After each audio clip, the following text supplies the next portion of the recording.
Good evening, everybody. It's a beautiful Monday, and we are welcoming you to the Light Gate. We're coming to you live from the beautiful city of New Orleans in Louisiana at the United Public Radio Network at 107.7 FM and the UFO Paranormal Radio Network at 105.3 FM. We are on Facebook, we're on Roku, we're on Rumble, and we are on YouTube. We have a really great show with somebody that we love dearly, and I can't wait to get going. Real quick, I'm going to say this real quick. Hi, Carnation. We love you. They are our sponsor for our network, and we just want to say how great they are for helping us with our network. And y'all need to go out and try this, especially during Christmas time. Oh, the pies you can make. Okay, well, let's get going. And Ella, shut up. Okay. Ella wants to be on the show, so I'm not going to fight Ella. She rules the house.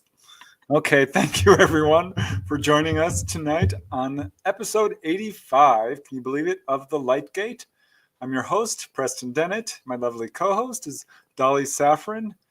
So thank you very much for joining us. We're very excited about our guest tonight, our returning guest, Debz Shakti. She's an amazing person, one of my favorite people here on this planet and off of it. But before we bring her on, I just want to say a quick hello to all you folks in chat. We love you so much. It's because of you we do this show. It's because of you that Monday is that much more fun. So thank you so much for joining us on The Light Gate. And let's see, who do we have here? Because it looks like we've got a pretty good crowd already. Okay, Teresa Lavigne is the first one in. Hi, Teresa. Thank you for joining us. Oh, Ella, this cat. We have Ruth Kleiber. Hi, Ruth. Saying hello. And Ella is demanding my attention, so please pardon me. Who else do we got here? We have Adrian Unleashed. Hello, fellow ETs. Hello. Yes, I think we are all ETs, actually. We have Michael Kennedy, who is bringing the popcorn as usual. And for real. Kylie, yeah. Kylie. And we have, who else? Let me see. I already said hello to you, Ruth. We have Ancient Mysteries Art, Lightgate, and art session kind of night. Awesome. Oh, very good. We have Scuba Maru. Thank you, Scuba. We have Olivia. Good evening and blessings all. Looking forward always to tonight's discussion. Yes, me too. Debz always brings it. She's a true pro. And Raul Melendez. Hello, Dolly and Preston. So happy to be with you tonight and very excited. Thank you, Raul. We truly appreciate your generosity. Much blessings and love to you. And thank you for being here. That's awesome. We have Neural Channels. Can we hear more about the alien book? Maybe. Dolly did see an alien book, as many contactees have. I have to ask Debz about that. I wonder if she's had that experience. Maybe I have an alien book. It's not here right now, but yeah, I have one. Yeah. Yes, we all do, right? Yes, everybody has one. Yeah. It's up in the Akashic Library if you want to check it out. Okay, Namaste. Thank you so much, Namaste. You know how much we love you, but it's worth repeating. We love you. Thank you so much. You're a beautiful person. Hi, Dana. Thank you for joining us. We have Fab22. Hi, Fab. Hope you're doing well. Always awesome to see you here. Very cool. I know who you are. We have Louise, all the way from New Jersey, saying greetings to us and fellow chatters. We have Sunny Burnett with lots of cute little emojis. Thank you, Sunny. We have Larry Hank. I just got Preston's book, Wild Speculation. A really good read. Oh, thank you, Larry.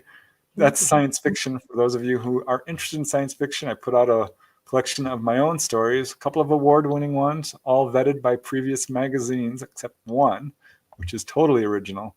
So if you like science fiction, check it out. I'm super proud of that book. I'm going to put out another. So thank you, Larry. I appreciate that more than you know. Believe me. Okay, we have Peak. Happy Lightgate Monday. Oh. Yeah. Welcome back, Debz. Hey, and Louise. Thank you so much, Louise. Thank you. Thank you. Truly appreciate it. It goes a long way, your donations, you guys. Thank you so much. I mean, it really means a lot and helps us more than you know. So thank you, thank you, thank you. We have T-Bone. We have Harry Carey. We have, hoping we will also address the topic on the not so positive side of hypnotic regression. I will put a little star on that so we can talk about that, come back to it. We have Janie Mashburn. Hello, Dolly. And hello. Hi, Janie. We have Michael Grant from North Carolina. Oh my Harry, goodness. thank you so much. Thank Truly you. appreciate it. Your generosity is absolutely appreciated. Thank you. Kitty, you're going to get kicked out of the show.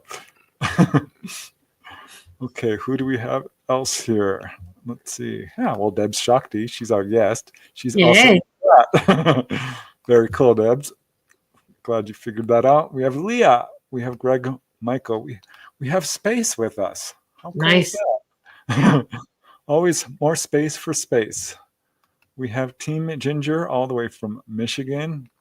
We have Brian Morgan saying, bleep, it's the best live stream on the net. We're not supposed to swear on the air, but I had to put that out there. Kitty, you're this close to getting on the show. Okay. Mary Lair, hello. We have all kinds of people here. Oh my goodness. Please forgive me if I skip you. Christopher Harmon. We have Jay Truthseeker. We have Mr. Maradika. All right. Hi, Ella from Durham. Oh, now you got to show her. Show him, Ella. I did. Oh, whoops, she's not happy. Okay, I'm putting you down, okay? Sorry, guys. Can't ignore Ella. She goes crazy. She's Yoga. A diva. Yeah. Yoga with Denise. Hi from New York. We have Samantha Shaw. I'm actually on time for once. Oh, yay. Welcome, Samantha. We have CT Guitar Guy. Love you both. Oh, always happy to be here with you. Well, we're so glad you could join us, CT Guitar Guy. Thank you, thank you. I love Mondays. I always get a little nervous before the shows, but once we get started, it's so much fun. And Debz, our guest, makes it so easy. Just waiting there very patiently in the green room. I'm getting there, Debz. One more minute, please. Give me one more minute. I'm already late. Bigfoot, Littlefoot. Hello. We got Katie. We got Flea Market Gold. We have Cheval Noir. I know that means something. Black horse? Cheval. That's right. Yeah. I'm not sure. Maybe we'll have to tell me Cheval Noir. But I know that noir is black. We have Vikalicious, all the way from Australia. We have Audrey Miller. We have Rusty Grunert. We've got a lot of you guys. Fun Talks TV. We got In My Opinion. Brian W. Oh, In My Opinion. God, Thank you. Generous. Thank you so much. Thank you, thank you, thank you. And I really better get started or I will get in trouble. T-Bone, Belcher, thank you. Freckled Jules, Laura Rosenfeld, all the way from Toronto. Yay. Nice. Enlightened Executive. Black Horse it is. I was right. Hey, all those years in French finally paid off. I knew they would come in use one day. All right, I better get started. Thumper Squid. I love that. Okay. Cool. Cheval Noir. Yes, Dark Horse. I have a story for you sometime. Very cool. Ella has an ET experience she wants to tell us. Okay. No, I'm seriously in trouble. I'm going to... Ella's actually seen ET. She's been on board with me. Actually has. She's going on 15. Yeah. She's 15. She's sat in my lap a few times. Yep. All right. I told you she's a diva. Okay. Well, without further ado, let me bring on our next guest. But before I do, let me tell you a little bit about Debz. She has been on the show, I think twice, maybe 3 times before. We love her each and every time. She's hugely popular. We're so honored to have her back. For those of you who don't know about her, let me just tell you a little bit. She's quite accomplished. She is, of course, an experiencer. She's trained in QHT hypnotherapy. She's an accomplished podcaster, a channeler. That is so interesting. Researcher, producer, psychic, very good. Got lots of testimonials to that. Author as well. She was part of the movie with John Yost, RIP. We love John Yost. Alien Abduction Answers. And she can talk about a wide variety of subjects. She offers many services: quantum hypnotherapy. She's an open channel, does other services including ET contact, paranormal experience counseling, energy alchemy, psychic readings. She hosts a long-standing local CE5 contact and consciousness group and is an active member of several CE5 contact teams. She leads retreats, researches the infinite nature of consciousness. We'll probably be talking quite a bit about consciousness tonight because that is a subject that is endless. And yeah, the associate producer of the award-winning film Alien Abduction Answers. I mean, I could go on, but I really want to get right on to the show. So I'm going to just bring you on, Debz. The full bio is in the notes, as well as all kinds of wonderful links to Debz's project. Thank you, guys. My gosh. It's just always such an honor to be on this show and to be with, get to visit with you too, and all of the listeners. There's just so many listeners. It's wonderful. So thank you for having me again. No, wait a second. Is that a new background, or is that the same one before? No, this is new. I'm like really big into creating art now again. So my little art heart is starting to pump again. And yeah, so this is sometimes what I see when I go into that, what I call the sweet spot of meditation, where I get that, where I just go into the quantum field, the mind of God, whatever you want to call it. So that's what I see. I'll get out of the way and. Yeah, I was going to ask. Yeah. Yeah. And I usually go right down in that kind of wormhole, if you will, and it just keeps growing and pulsing. It's a wonderful thing. Oh. So yeah, it's fun to create. It reminds me of out-of-body experiences because the colors on the other side are so incredibly vivid. Aren't they? I mean, they're colors that we just don't see here. Even this is just as bright as it is. It's just, it just is so dull compared, so, but thank you for noticing. Yeah, it's beautiful. All right. So I know there's probably a few new people here who haven't seen your previous episodes. So maybe you could just talk a tiny little bit about your journey, who you are, and how you got to here. Okay, there's a lot to tell, I know. Yeah, there is. But I'm an old girl, so I've had a lot of time to pack a lot of fun things into this life. But I actually came in, with most of my psi gifts turned on. I've been able to see and perceive and manipulate energy and do energy healing work. I have been an experiencer since earliest memory, and I'm talking about now infancy, experiencer of just about any kind of form of non-local consciousness you could imagine, mostly ET, but then also angelic, celestial, ultra-terrestrial, even things, especially when I was a child, fairies and things like that. And of course, people who've crossed over. So, and I just believe that we are all part of the same consciousness, and we're just different facets existing on different frequencies, and that's what makes us all so unique. But anyway, these experiences have not just been, in the mind or telepathic. A lot of them have been, but many of them very physical. And I, like Dolly, I've traveled with them and even, flown some ships and had some great experiences there. I also grew up with a very scientific curiosity, and so I've always studied science. I got into the science of clinical psychology and learned how to do clinical hypnosis and therapy back in the day, back in the 70s, and then decided to put everything that I do into one big menu of services that I offer people, so that I'm not just sticking with one little thing. I feel like it should be comprehensive. So energy work, channeling. The main group that I channel, for the most part, is we call them the star teachers or the teachers.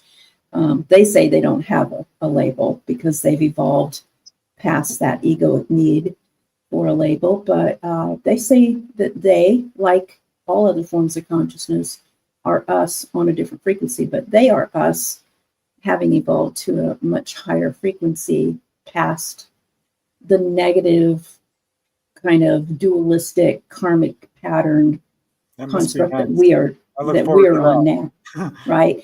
So, but they also say, and this has been their message for years and years, and I think we're coming up on it. I'm starting to feel it with all the changes that are happening. They say this lifetime, this timeline right here, all of you who are alive and listening right now, this is the one where we make that jump, where we start to make that jump, where humankind, for the most part, comes together, probably, not for sure, but probably because of some kind of shocking or cataclysmic, near cataclysmic event.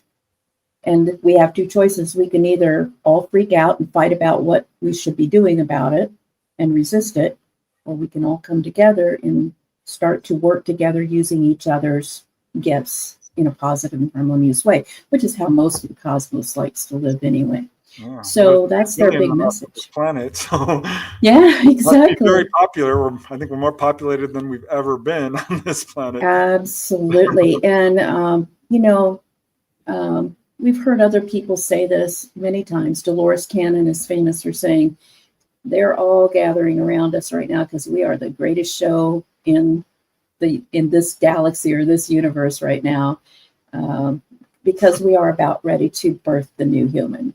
So the teachers always are available, in my sessions and everything. But basically, whoever wants to come through can come through, and we have some really good experiences with, ancestors or relatives or, archetypes, ascended masters. So it always makes it fun. But really, the message is always the same. It's time to move forward. It's time to grow up. It's time to work from a place of love together. So that's the big deal. And then, of course, I still do energy work and about 1,000 other things, but that'll do for now. You did mention I was the associate producer, and I was part of the movie Alien Abduction Answers as the quantum hypnotherapist that helped John Yost, the star, kind of open up his memories and everything. And I'm happy to say that I've been working on several different projects. Some I can't talk about at all, but I am getting involved in what we think will be an 8-part docuseries about experiencers. Experiencers, that's it. And not just the old dogs like me that you're used to. We're going to start talking to young people and get their take on this, and then we'll be working with them. I'll be working with them and helping them, get more information out of their experiences and kind of move forward with that. So I'm real excited about that one. But yeah, I'm an award-winning martial artist, multi-martial artist like Dolly. I've been an athlete all my life, and I'm a mom and a grandma and a wife, a really red-hot rock star guitar player. Really? And I have wow. I have a giant 150-pound baby that thinks it's a cat, but it's a dog. So he's probably going to burst through any minute like Ella and start snoring, which then you'll know he's in the room. Anyway, that's kind of it in a nutshell. I love life. I've been a lifelong yogi and a yoga teacher, and a meditation teacher, and I teach breath work and that kind of stuff. And that's the kind of stuff that I bring through at retreats and conferences and so forth. And of course, what people kind of generically call CE5 now, but contact work, of course, is my true love. So very cool. Well, keep asking those questions, guys. We'll get to them. We love questions. Yeah. I was looking at your website, by the way, before the show. It's very well put together, very exciting. Lots of stuff on there. Highly recommend you guys check it out. The links are in the show description. And we also put in some new links for some of your new projects. Thanks. We want people to check out. Thank you. After the show.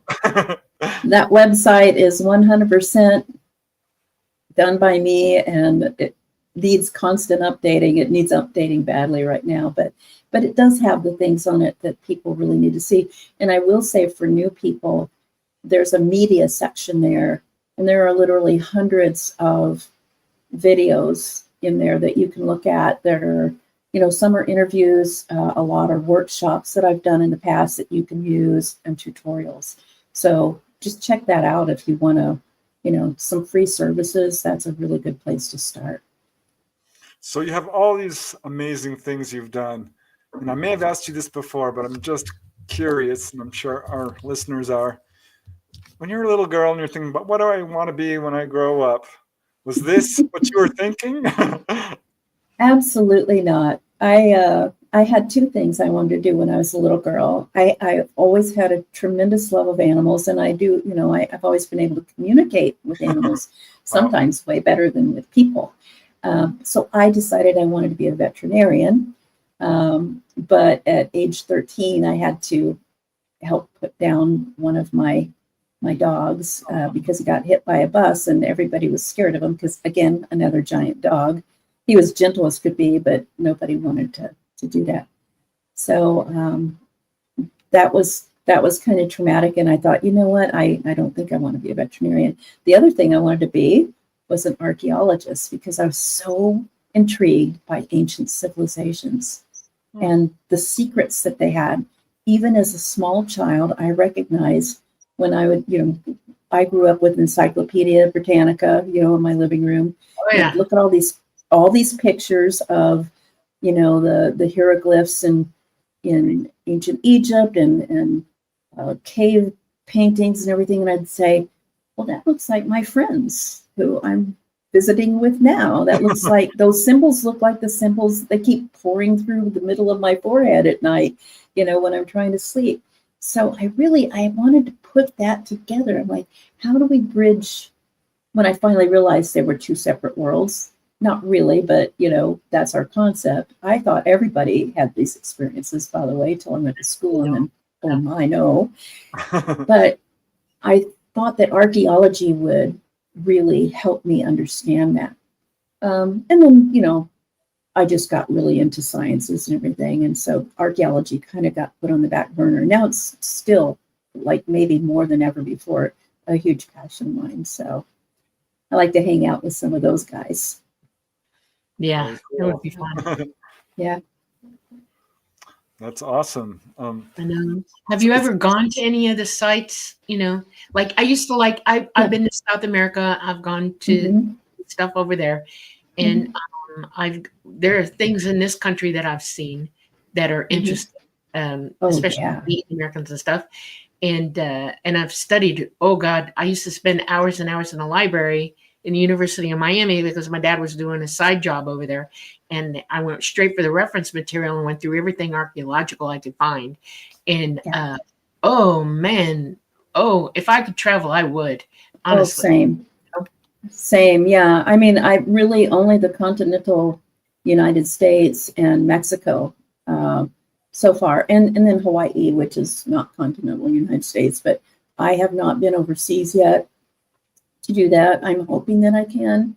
I have a lot of friends who do the work and who are also into all this stuff. So we're starting to see a blending of these two arenas, which I think is really interesting. Yeah.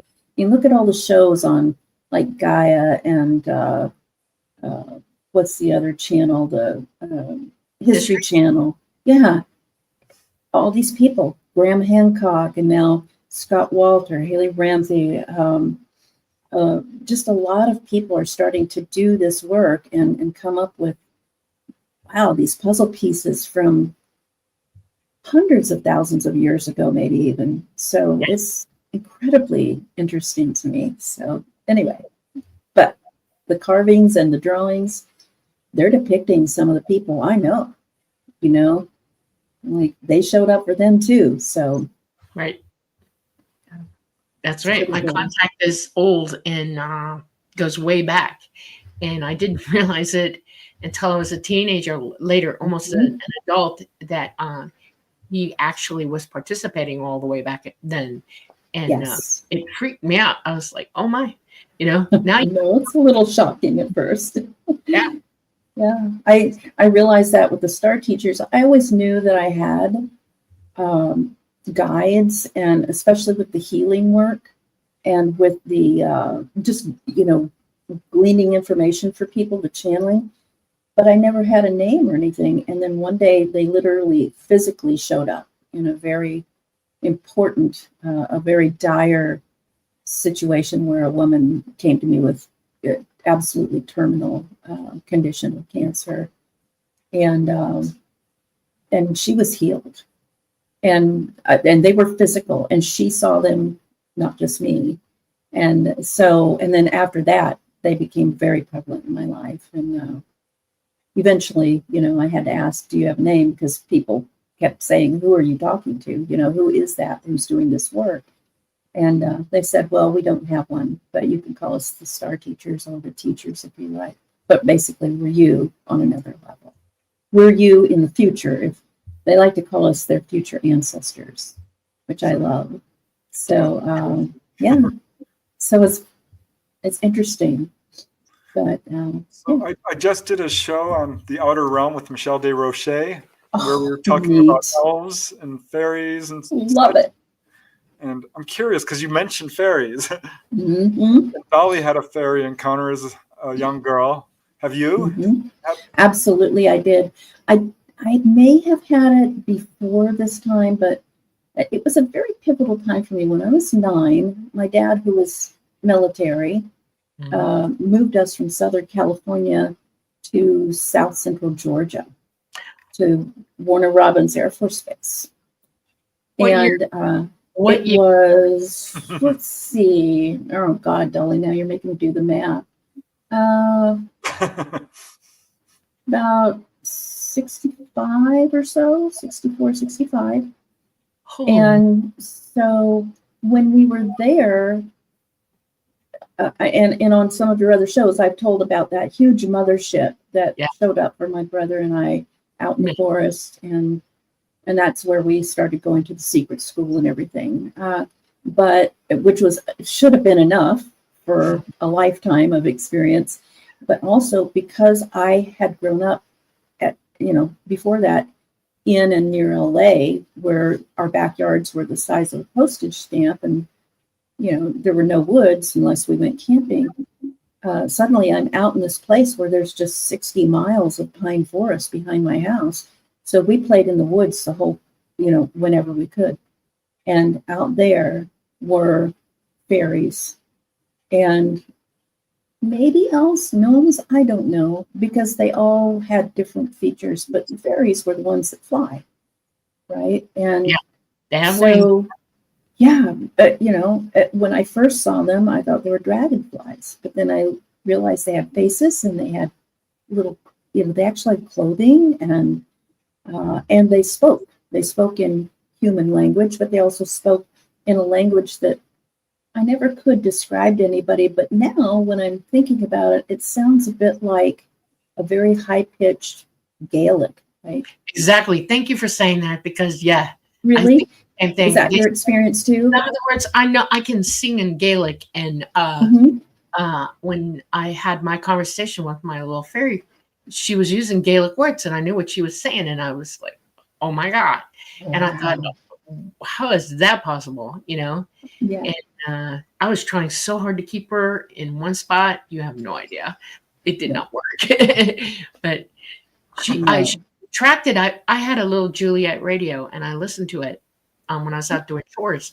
And Jethro Tull was playing Minstrel in the Gallery, and I was dancing to it. And she went, like that. And I looked down, and I'm thinking, is that a dragonfly making that noise? I thought the same thing. And she's laying back with her legs crossed, looking at me, going, trying to sing to the song. Sing to the song, I stopped dead in my tracks. I was flabbergasted and didn't know what to say for a minute or two. I was just like jaw on the ground, glasses breaking around my head, and I'm thinking, this is real. She's real, and she had clothes on and everything.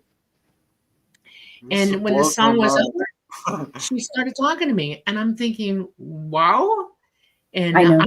I was going to offer her food. I was going to make her clothes. I mean, I was trying to think of anything to have a relationship with this fairy. I'm not kidding you.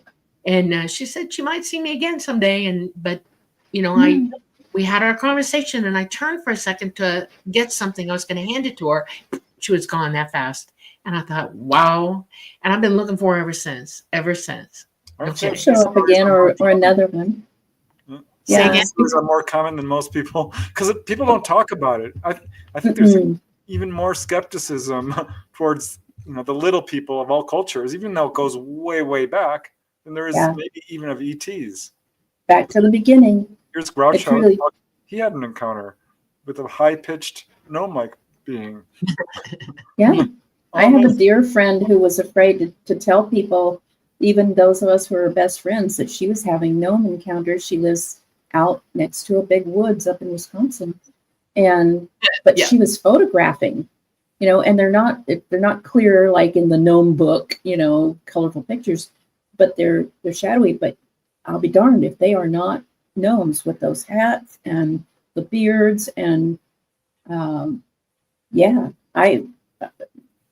I mean, they're as real as anything else, They follow about that.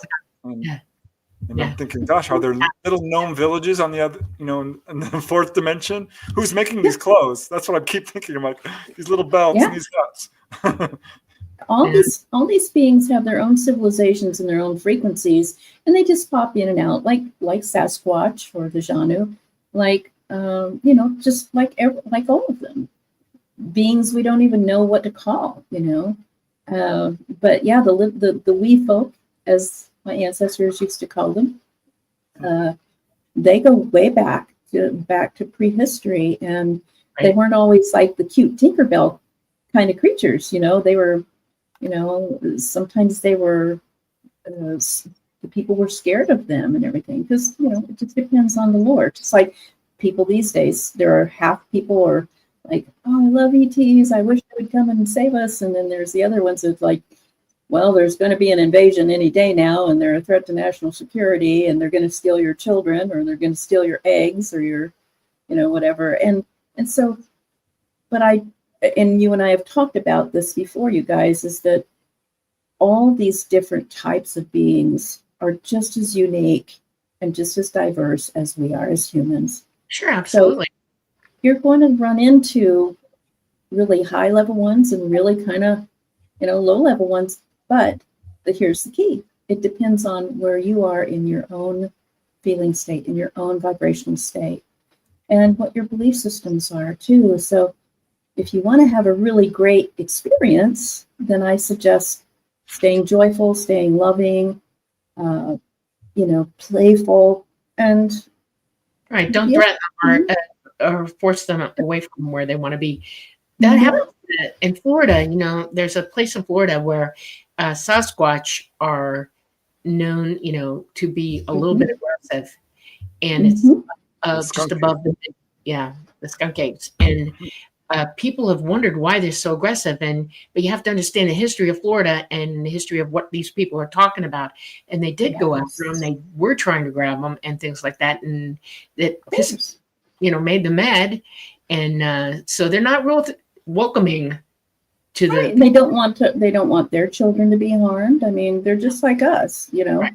Exactly. We were the aliens invading at that point, right? Just kind of like, our ancestors, at least, some of us were the aliens invading the people who lived here for, eons before us. The colonizers. You said something that was really interesting to me. It's like, it depends what level you're at or where you are at. Because I heard this story once about, 5 different people walking into a forest. One was a lumberjack. All he saw was dollar signs. It's like, wow, look at all this. This is money for me. Another was a very timid city person who's like, this is dangerous. I'm going to die. There's wild creatures there. So everyone, depending on their own belief system, saw something completely different. And I suspect that these little wee folk are there all the time.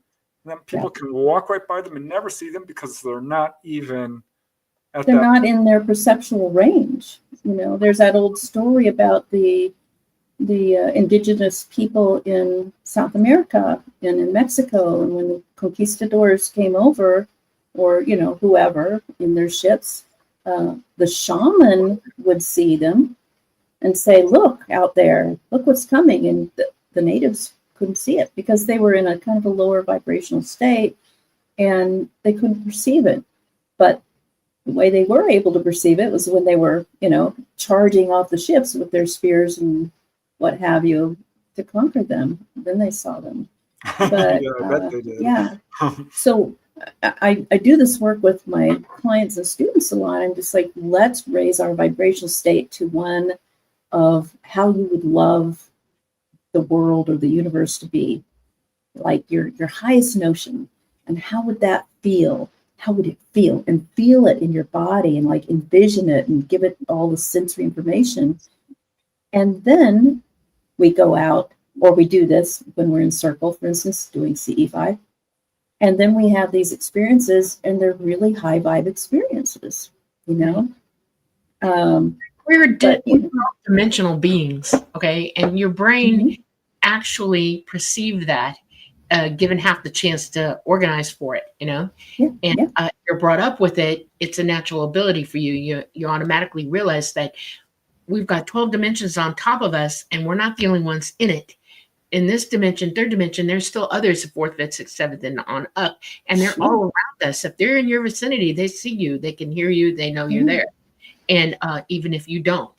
And it's weird. I tried to get somebody to see that they were learning to meditate, and person to come up and see what I can see, because I live in a dimensional state. I see so much, right? And it took a while. It took like almost bloody 2 months to get her. It was my friend, and she finally went into shock. She said, "Okay, they're there. You're right. They're there. I see them. Oh my God." And it freaked her out. And she said, "I don't know if I can deal with this on a daily basis." I said, "Well, if you don't want to, don't. But the fact that you can ought to give you some ideas on how you're going to comport yourself for the rest of your life." Exactly. And that's the point. That's so wise. That is the whole point, isn't it? Yes. We want to always strive to get higher and higher and more refined and pure and aligned with divine consciousness, right? Yep. Because those are the folk we want to hang out with. What's amazing is children are kind of already there. I've They are interviewed there. a lot of people, and many of them were young children when they see ghosts. There was one case where this little girl was in an apartment with a bunch of adults, and she's like, the man. Everyone's looking at the doorway, like, there's no man there. Another case involving two kids, brother and sister, who saw their dead aunt sitting in the chair. They're like, "Mommy." Their parents came running in. They're like, "What?" Like, "There's aunt, whatever her name was." And they looked, "There's no one there, honey." Both the kids could see this aunt. Parents could not see them. So kids they do. They have their periscope is much wider, right? It brings in a lot more light. Yeah. Right. They haven't had it adulterated by the world. Right. And I think I've told you guys before, but when I was a small child, I lived multidimensionally. I literally had a whole other family that was overlaid mine, and no one else could see that. They just thought I was highly creative, imaginative child, but they were real. And I know. So when we go, fast forward 20 some years, I start studying quantum physics. It explains it so perfectly. Everything is made of the same energy. Energy can neither be created or destroyed. It all exists, all of it, in one place, forever, all at once, but in different vibrational iterations. So there are infinite iterations of you, of me, of, Bigfoot, of, Jesus, of, all of these different layers of universes. We see it every once in a while. They bleed through if you're resonant with that frequency. Yeah, we live in the third dimension. It's gravity heavy. We don't see the light that we emit. Precisely. Everything but they see us. Light. Yeah, exactly. And one of the funny things that I've learned over the years, watching people and listening to them talk, is that it is immensely important to think of yourself as light. Okay. Absolutely. That's Because the that's what we thing are. people think about themselves, is that they're absolutely light. And the third dimension, we perceive time here because we're locked into a gravity heavy space. So things move incrementally for us. And the light that we see is very slow here. It's not moving at the rate that it should while we're in this gravity well that we're in. Outside of the third dimension, when you become a dimensional, when you start seeing everything dimensional around you, you realize that that light is always there. Yes. Like you said, okay, and that there is no time, and that all the information is there on top of everything all at one time. Everybody who lives a dimensional existence like we do absolutely can see what we're not thinking about right now, and that is there is no time. They see everything we've done and everything we're going to do simultaneously at the same time. So when you say the iterations of us, it literally means you 200 years ago, 1,000 years ago, 10,000 years ago, however long, infinitum, all the way back. And then you casting into the future as well. We have the ability to perceive that. We have it, but we're not using it. That's so hard to wrap your head around, though. It is. It's a mind blower. But this is what quantum hypnosis is about. Because we do this process, it's very easy. Everybody who comes gets to learn how to do it for themselves. That's my big thing, is I want to teach people how to do what I'm helping them with, so that they can go off and do it for themselves or teach someone else. But when we can get relaxed in a high vibrational state and get our hearts and our minds coherent, then all of a sudden, the big cosmic satellite dish in the head, the pineal gland, is activated, it opens up, and we are streaming whatever we want. Because, you called it the Akashic Record a while ago, Preston. We can call it the mind of God or the cosmic mind. But the quantum field that's all it is. It's just the container for everything that ever was, is, or will be, and it all exists in one spot. But human brains is just so hard. It gives me a headache to try to think about that in the exploded view, right? Well, so one of the reasons is our pineal gland is not wide open in this like it should be. We're not transmitting to our physical mind from our consciousness. And our physical mind gets confused. It's hard to get past the physical mind being barriered in the skull. It doesn't see past that. And consciousness, when it's in direct contact with the physical mind, you end up being wide awake at that point. People talk about being unconscious. You're never unconscious. You're in contact with your consciousness. Your physical mind is not in communication with it. And that's what everybody needs to strive for. There is no unconsciousness. You're either awake or you're not. And we need to work toward that. Everybody needs to work toward that. Yeah, I think that's my purpose in life, is to teach people how to do it. And you can do it, and it's not hard. And the more you do it, the more powerful it becomes. And it's a beautiful state to be in. It really is. But yeah, this is what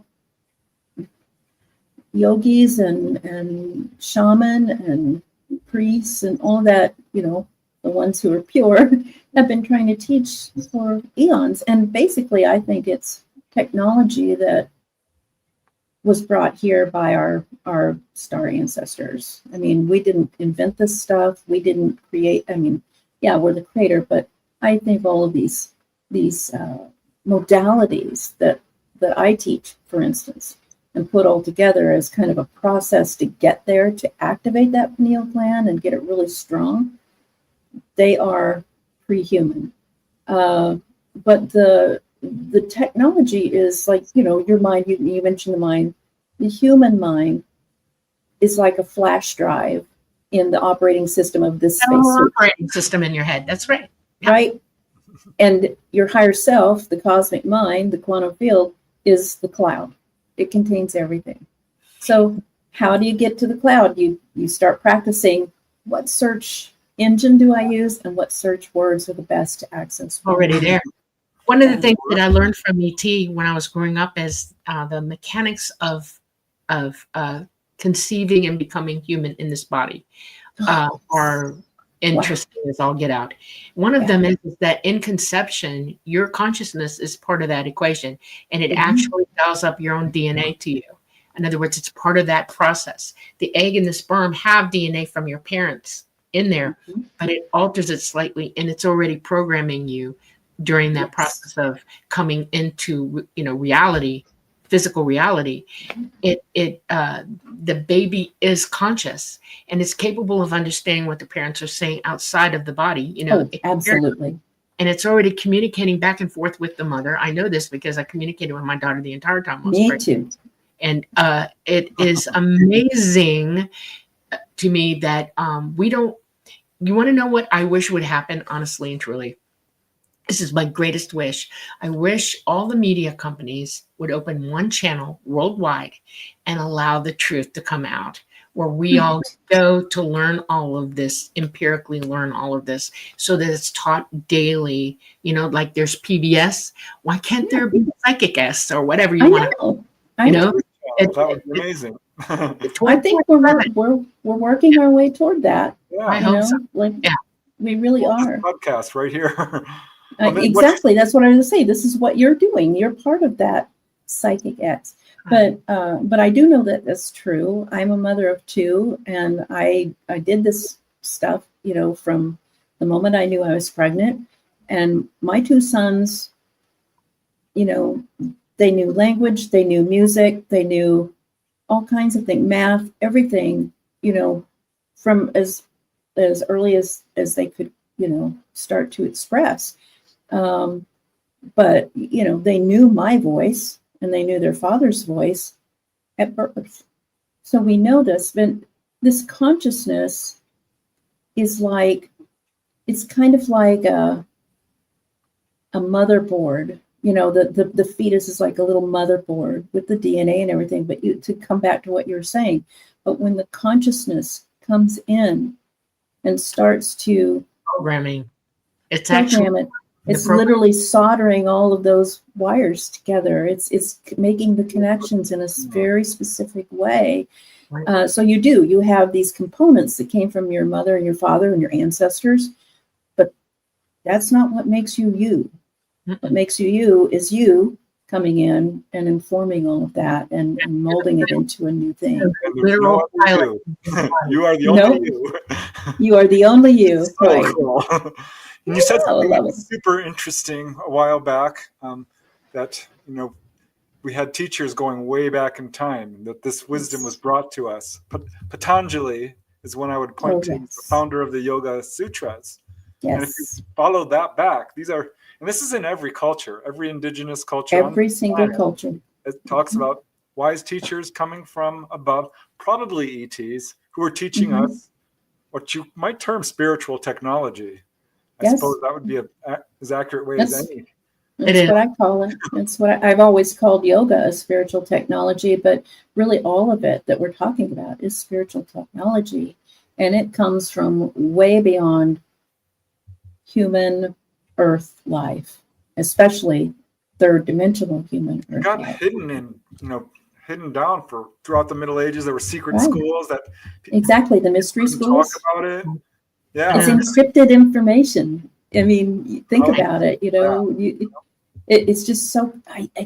You're talking my language right now. This is why I wanted to be an archaeologist. One of the things that struck me profoundly, it hit me really, really hard, was when I woke up to the fact that I had been told this many, many times, but one day the light bulb went off. When I was told by Mama, my ET contact, that we are your progenitors. Yes. Yeah. And I couldn't put the building blocks to that together all the way until I became an adult. And it hit me profoundly.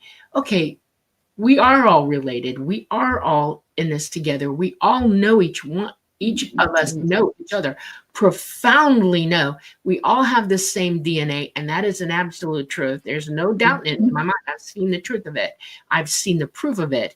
We are all connected 100%. They're absolutely. We're all one. And accepting that is a huge, huge, huge step forward in our development, because we can progress into the knowledge that we're not alone. We do have help. it's available right now. You know, it doesn't have to be come and given to us. We can seek it out ourselves. And we have it within us. Right. And that was immense for me. I mean, it grounded me. I had to sit down for a day. It's immense to think about that, you know? It is immense. But this is why, you know, at the end of every show, workshop, class, conversation, basically, that I have with people, I use the old Mayan salutation in Lakesh. In Lakesh, the Mayan people who say they came from people from the stars, the Pleiades actually, in Lakesh means in their language, I am another you. And so it was given to them as a means of creating peace when they were, you know, wandering through, at least this is what my shaman teacher told me, they're wandering through the forest and they see a rival tribe coming. Instead of having a war, they both greet each other and say, in Lakesh, I'm another you. They recognize, I am connected to you. You're part of me. I'm part of you. We don't harm each other. We need to teach that in school. Yeah, no kidding. How about it? I actually kind of do that when I'm driving in LA. I spent a lot of time in LA. I'm not in LA right now, but I'd be driving down the road and people are cutting you off and tailgating you and running red lights. I always look at that person like, well, what if that was my brother? You know, because I have 3 older brothers. I love them all, 2 sisters. It's like, what if that was my sister? What if this was my best friend? And that's how I would look at it. I'm like, okay, shame on you, but I still love you. Yeah. Or that person cut you off and it makes you angry, but maybe they just got word that their mother was in a car wreck and she's been taken to the hospital and they're not thinking clearly. They're just trying to get there. We don't know, but we can look at another person and think, you know, that old adage, there, if not for the grace of God, go I, right? They are another you. There is only one consciousness in the universe, and it's you and all the reflections of you, whether you like the reflections or not. Nurses learn this. It's a form of, it's the one type of empathy that is employable, you know, because you can become one with other people, and you are one when you're, especially when you're trying to help them and be part of that rescue, you know. We're here to rescue one another. We're here to help one another. We're not here to condemn. We're not here to judge. We're not here to hate. We're not here to find differences with one another at all. We're here to rescue one another and help one another. Work with each other. That is employable empathy. I can have empathy all day long, but until I employ that empathy, I'm doing nothing good for anything. Right. You're treading water. One of your listeners, KD, said she wanted to thank us for talking about in Lakesh, and she wanted to know, is it spelled with an I or an E? I've seen it spelled both ways. I usually spell it with an I, but it doesn't matter because it's usually, you know, it's spoken, it's a greeting, but if you ever see it in the Mayan language, it's in, what do they call those? The Mayan language, it's like pictographs. Yeah. They're little like runes, right? So, and I can't draw it here. So, but you can spell it either way. Yeah, they've spoken. Ho'oponopono. Ho'oponopono is an ancient Hawaiian form of clearing the air between people. It's a forgiveness ritual. Ho'oponopono, when it's translated, is, let me paraphrase, but it's, I'm sorry, please forgive me, thank you, I love you. And you say it over and over again. I'm sorry, please forgive me, thank you, I love you. Even if you don't know that you did anything wrong, if you have a conflict with someone, if you practice Ho'oponopono in that way, and you just keep chanting, I'm sorry, please forgive me, thank you, I love you. It eats away at the animosity between you, even if you don't know what's wrong. And often it will open up an avenue for peace between people. Right. It's a very sacred practice. Yep. Very cool. I want to bring something up to you. One of the things that I learned from ET is that how they handle when you make a wrong move emotionally, societally. Yes, we all do. Of course. Correctly, you know, even an offense. And their ways are this: they immediately go dark on you. They go silent. You stop hearing them talk to you. And that grabs your attention faster than anything, because suddenly now there's this void in communication. Yeah. And I would look, what did I do? Mm-hmm. Immediately the message that came to me was, you must search yourself first, because you cannot deal with this until you know yourself, because we stopped talking to you, that something is wrong, and you have to backtrack in your mind. You have to go back through what you just did and work that out. And once you do, then you have to act accordingly. And the first time I did something, I made a comment that was very sarcastic in my head and not polite at all. And Mama went totally dark on me. I was very young. And when I realized what I'd done, that I tripped all over my tongue and that I was angry when I said it, okay, I said it sarcastically. It was something that I had learned from real life, being amongst other people, okay? Sure, yeah. Indoctrination, patterning, right. And when I realized it, I thought, oh no, how did I had to ask myself, what did I do to this person with that comment? Because it's not just that person, it's about the other one that I was being sarcastic about too. I was offending people at once, and realized in that moment they both could hear me, both. And I had to make amends. And what you were saying about Boko Ono, or whatever, how it is said. Ho'oponopono, yeah, I know, it's a mouthful. I had to say I was sorry. I had to be genuinely realize that what I did was a serious offense. I was walking on people that I had no right in judgment to walk on, because of how I felt. And it restricted me to how I'm reacting, not what how they were. I was reacting to them, not the other way around. And I genuinely had to apologize, and I had to figure out, how do I make amends for this as well? It was tough. Okay. And once I did that, the conversations began again. Everybody. Yeah. The channel opens up again. Right? Because you're in the right frequency. Because when you're angry or resentful or even snarky, it brings your energy down, and then you can't communicate with something so high. Exactly. Miss Erotica says Ho'oponopono brings quantum healing for past, present, and future generations. It absolutely does. It's not just about you and this person.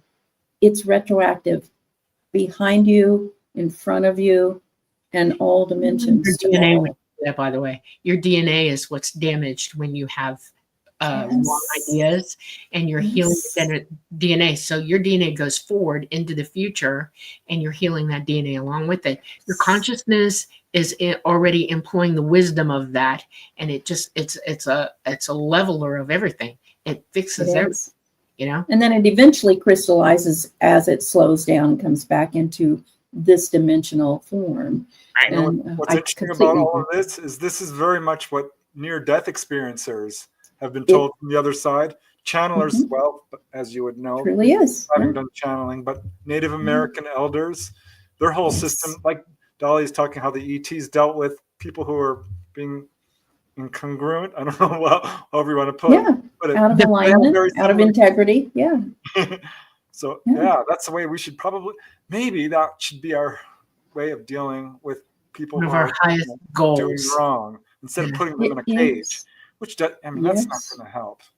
No. I understand. You know, when you think about ancient cultures, maybe you've seen these stories before, and even some indigenous cultures now, like down in the Amazon, if someone goes rogue and turns, like a thief or a murderer or whatever, the whole village surrounds them in a circle and sends love to them and asks questions. When did you stop dancing? When did you stop singing? When did you stop loving? And it's like a group therapy, but they're constantly sending love because they realize no one does something incongruent from their soul unless they're in pain, lack, or fear. And they start to heal by asking these questions and having them answered, instead of locking them away in a cage or putting them in the electric chair or whatever. They give love and they give support, and they rehabilitate that way. They bring them back up in their vibrational state and show them a different way, which is completely not what we do here. It's funny. I heard that it costs like $100,000 to imprison someone for a year.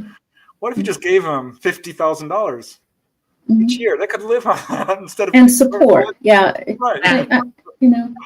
Even, like the old halfway house kind of idea, a group home maybe for a while or something, but where they could get support and where they could get training to do what is that missing piece. That's how we should be doing it. And I'm telling you, I think I know it's going to happen. This is what the teachers keep telling us. Everything looks like it's just going to hell in a handbasket right now, but it has to break apart into a million pieces before this can come through. But as it's breaking apart, people are asking themselves, I'm sure you are too, how can I make this better? Or how could we fix this? So we're all starting to get those downloads.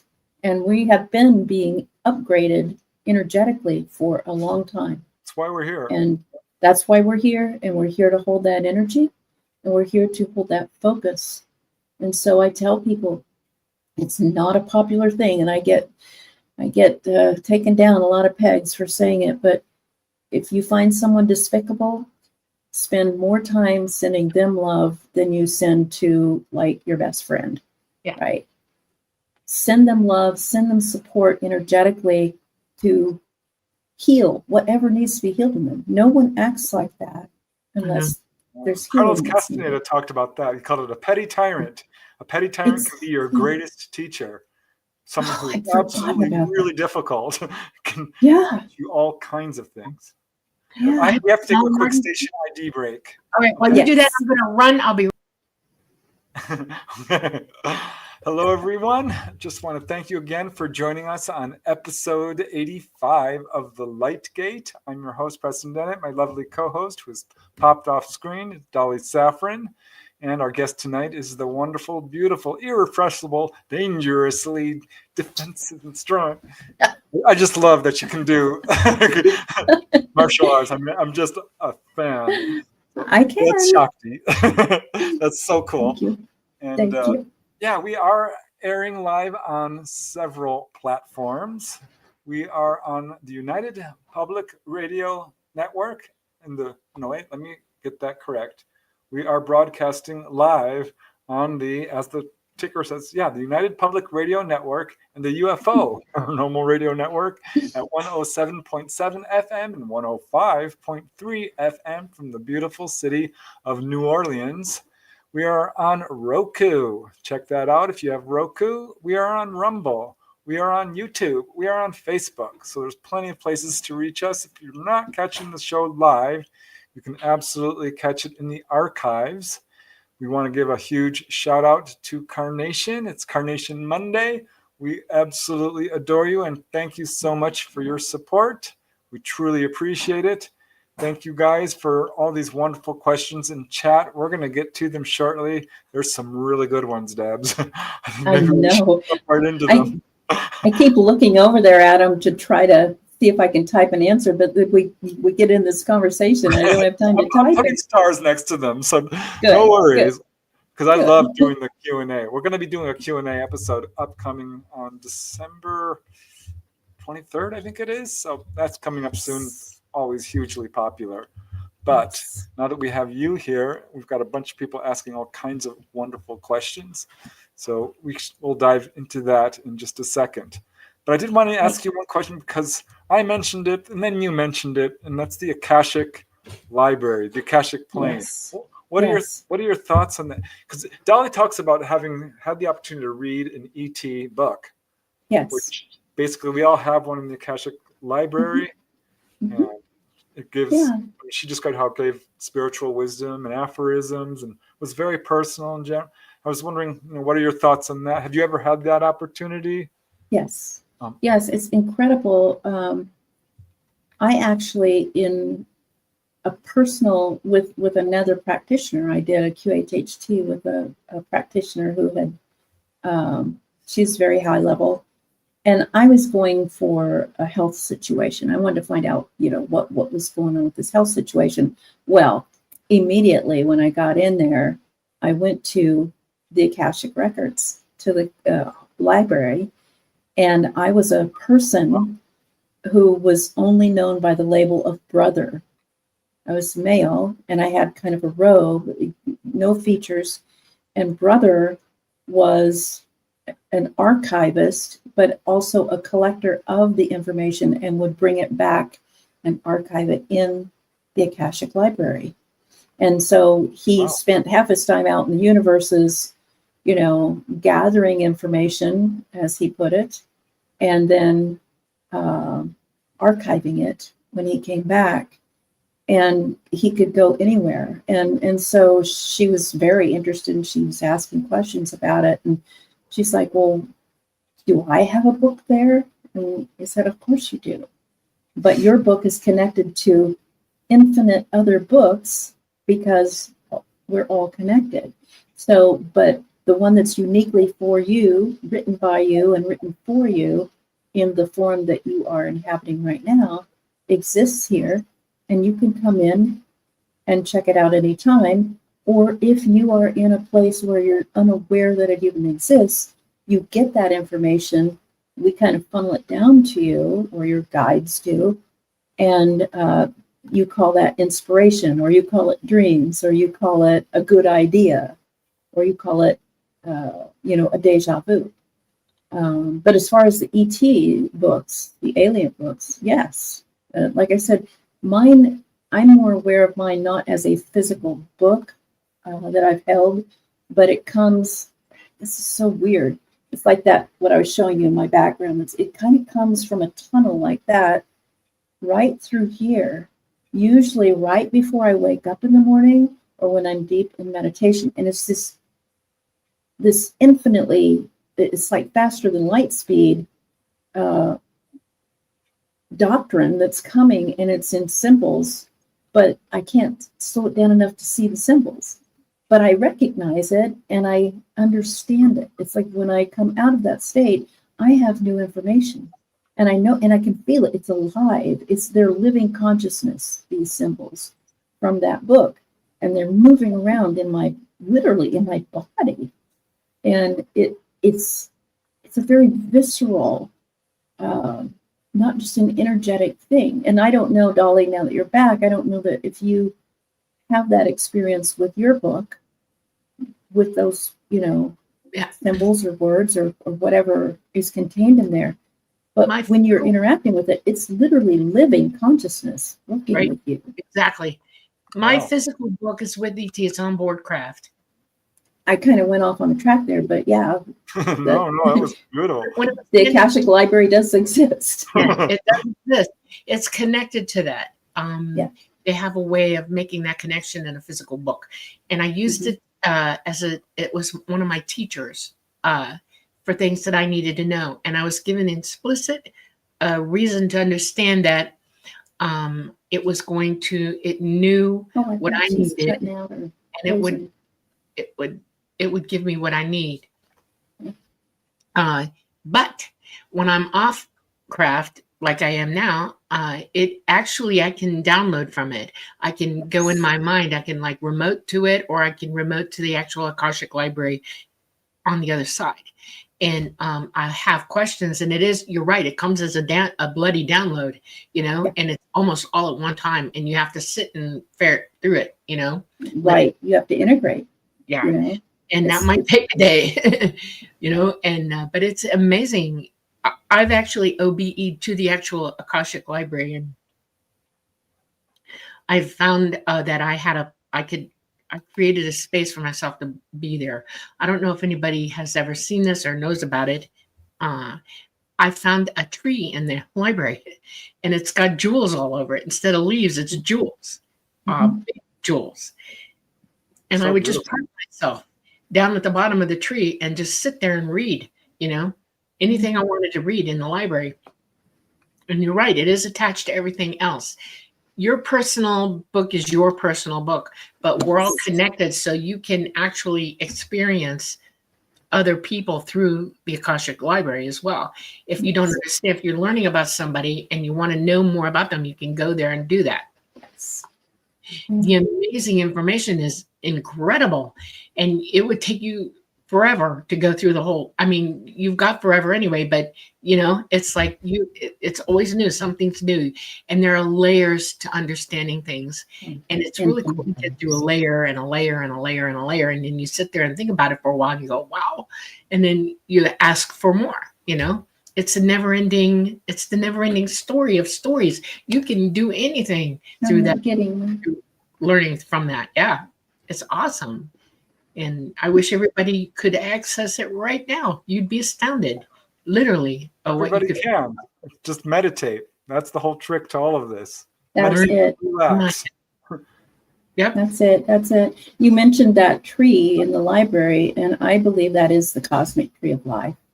And it's so funny because where I do a lot of retreats up in Wisconsin with my friend, the owner of the resort, the lake resort there, Melissa Kane, she started a nonprofit called CosmicTreeOfLife.com.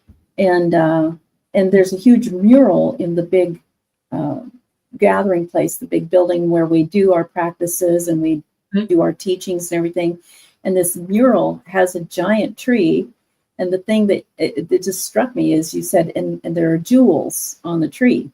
Well, when this artist up there, this beautiful artist, drew this tree and drew this scene on the back wall, Melissa's two twin girls came in with a bag of kind of pretty crystal jewels that are stick-on, and they pressed those jewels on every twig and branch of that tree. That's cool. Yeah. Wow. And I always thought it was pretty, but to hear you describe that, and that's exactly what it looks like. That's what's in the library. It's there. You can sit under it anytime you want. Just walk in the door and say, "Hey, where's the tree?" And you will see it. It's so awesome. Yeah, it's really cool. And it's my favorite spot. I will go plant myself at the base of that tree. Do we have questions, Preston, that you wanted to get to? Yeah. All right. Sure. Let's get to some questions. There's some really good ones. Okay. We'll go in order, and Fab22 had an interesting question. Hoping we'll also address the topic on the not so positive side of hypnotic regression in regards to, quote, abduction. And put that in quotes, and I think that's an important thing to do because a lot of experiencers don't like that word. Some do, absolutely feel like this was an involuntary experience for them. And I think there should be, people should be warned about the effects of hypnotic regression. Because it can open up a lot of things. A can of worms. Can of worms. Exactly. So how would you address that question? Well, the way I address it is first of all, I want everybody to know when you work with me, I take everyone at their word. I take them at face value. Even the skeptics who come in and are trying to prank me just to catch me and prove that it doesn't work. There's something in them that always comes out. It's the funniest thing. Often they're the ones who have the most mind-blowing things that they didn't expect. And when you are coming from a place of maybe a narrow band of belief or feelings, when you go in there and you do open this Pandora's box, it can be a lot to unpack. And that's why it's important that you work with somebody who does have, more than just the education about how to hypnotize you, but how to do the counseling along with it and the support. Because if you don't, it can be a roller coaster ride that is very, confusing and, can cause more harm than good. You have to be with someone who is really qualified. And I think it's even more helpful to be with someone who is qualified and then also is an experiencer themselves. Yeah.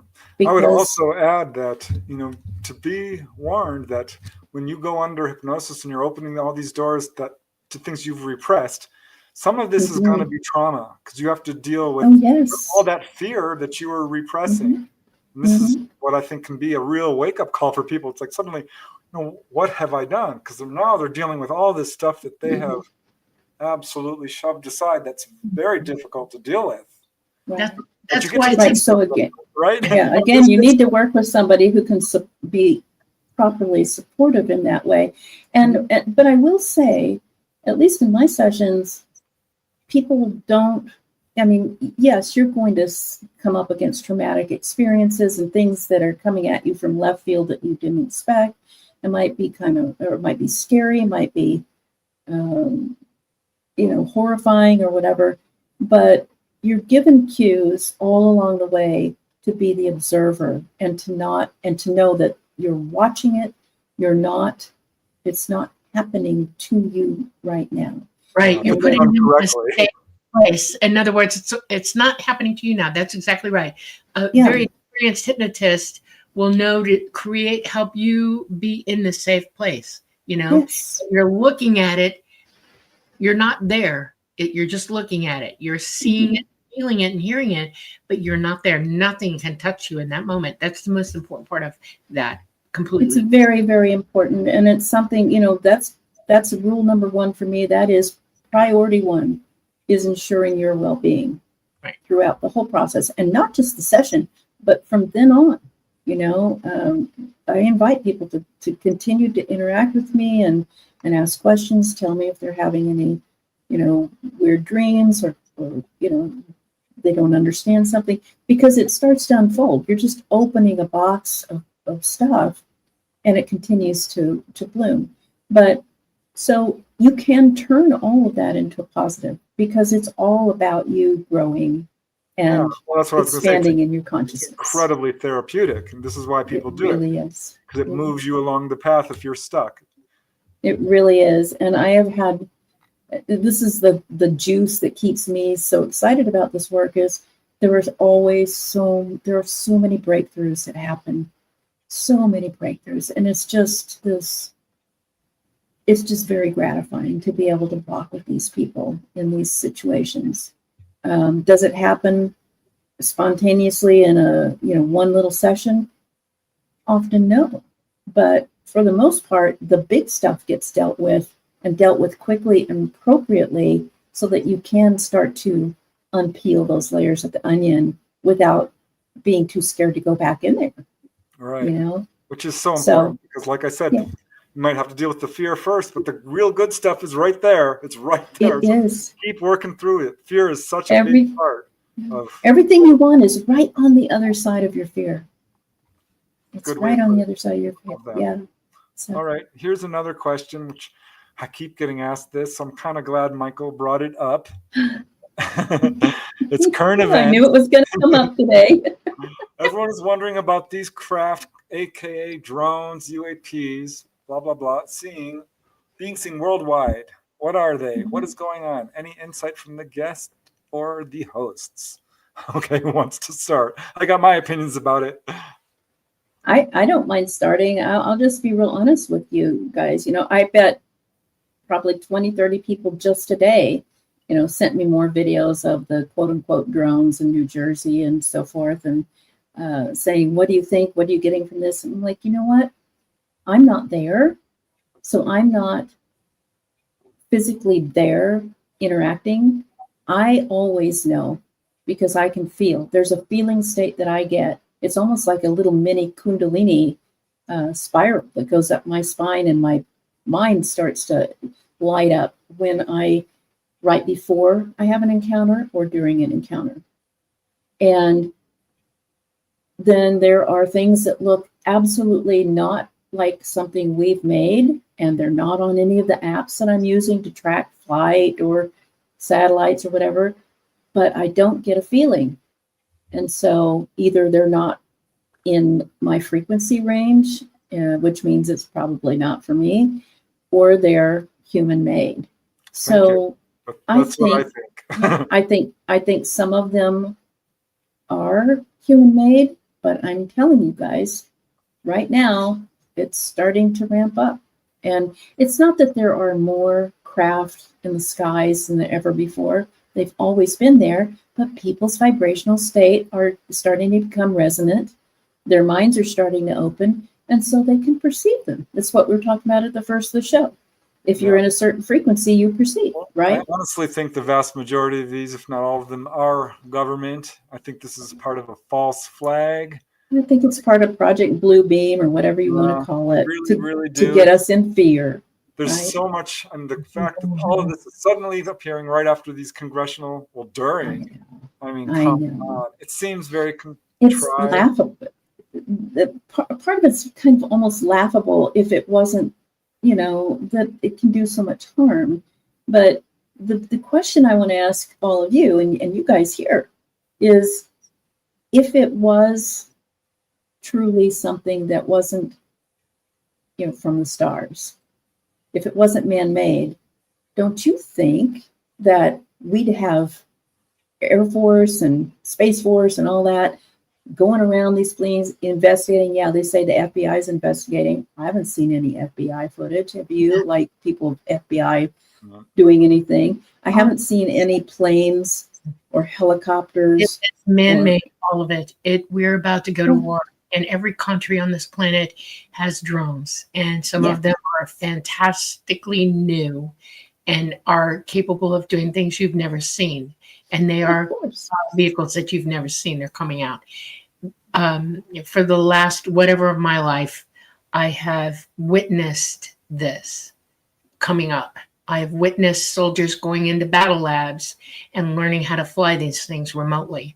It is a part of every single one of our military's objectives. I've lived near the base where the drones park, some of them. We are about to go to World War III. And one of the things that is happening is they're going to use anything and everything to keep you from knowing what their total agenda is. And it's serious. And one of the things that ET has been begging for the last 50 years, everybody needs to wake up now. It's time.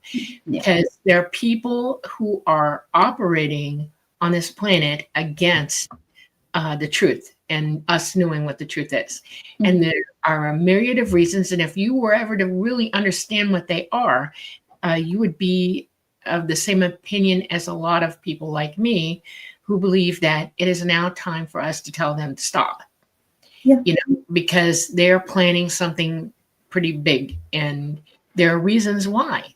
And because people are not educated like they should be and have not been for quite some time and don't have the scientific backgrounds to understand what's really going on around them in our galaxy and our solar system right now, know that we're in a cycle, and it is culminating right now. And everybody's got to remember that you all are psychic enough to know to feel it, to check yourself right now, everybody in the sound of my voice, and ask yourself two important questions. One, do you feel like something's coming? If you do, and you're like anxious and have anxiety about it, you need to ask yourself why you feel that way. Start doing your homework.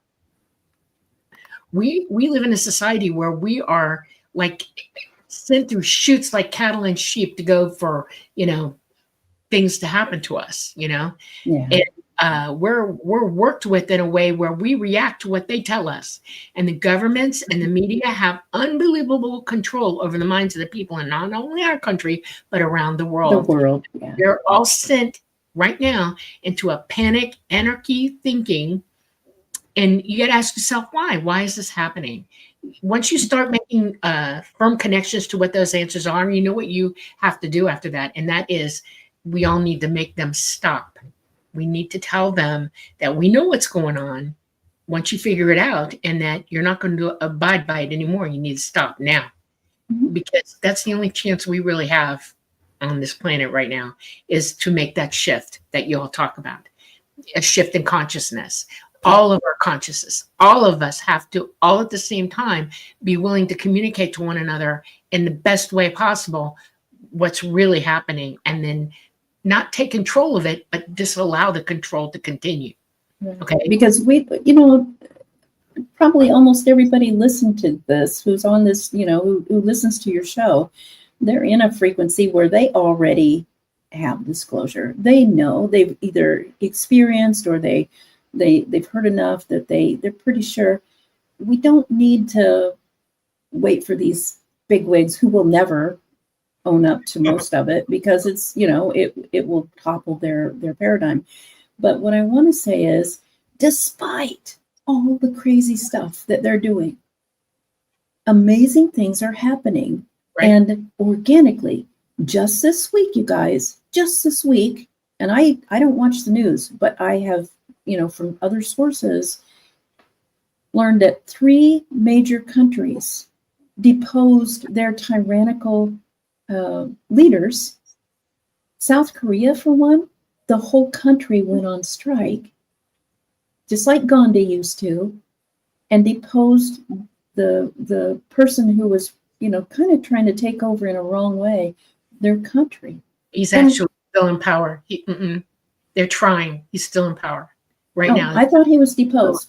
Nope. And then then Bashar, I can't remember his name, Ahmed or whatever, in Syria. Yes, Syria. That is. And then France. Yeah, France. They So something is happening. People are waking up.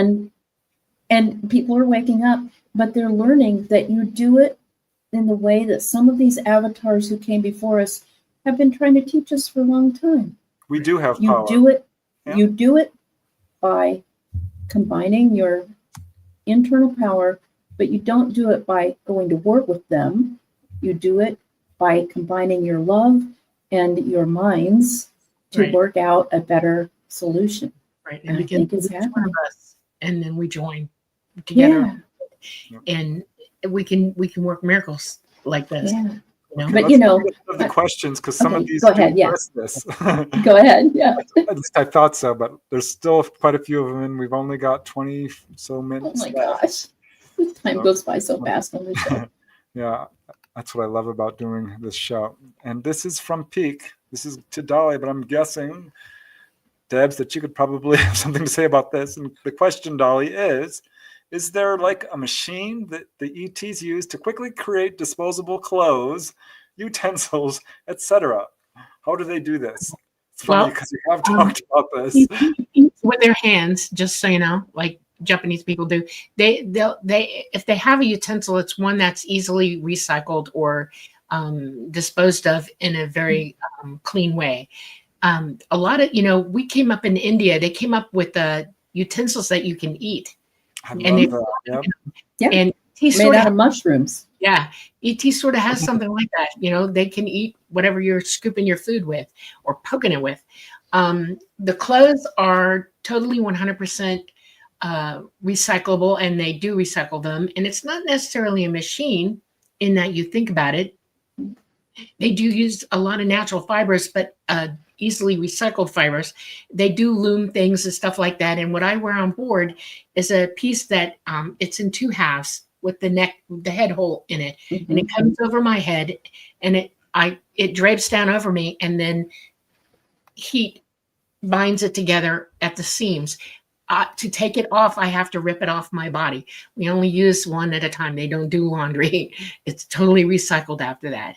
Food is organic for them. They only bring what they're going to use on board craft. They usually eat on their own home worlds, or they have a few big Dyson sphere type or mothercraft that they have. They bring food to. They do not do anything that they will not pollute. We talk about not leaving a carbon footprint.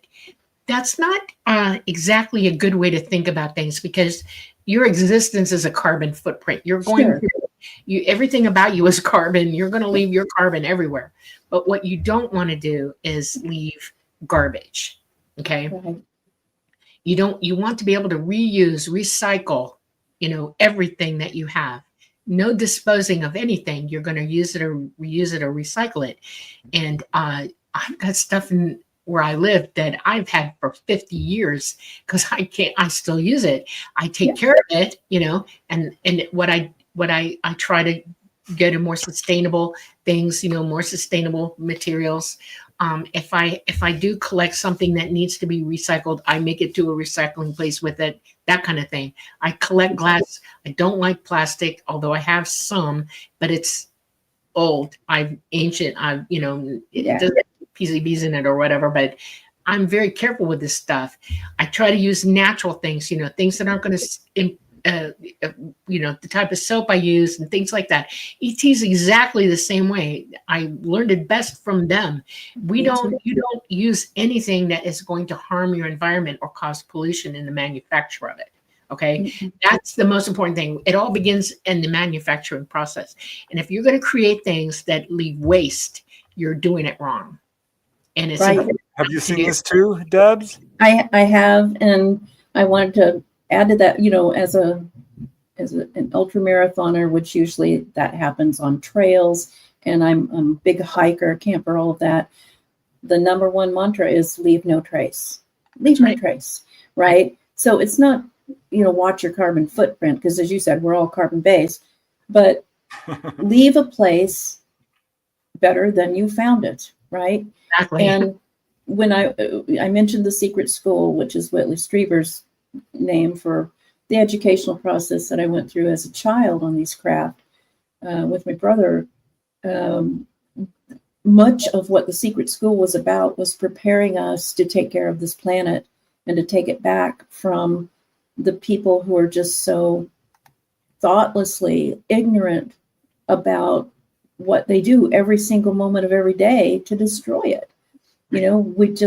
And so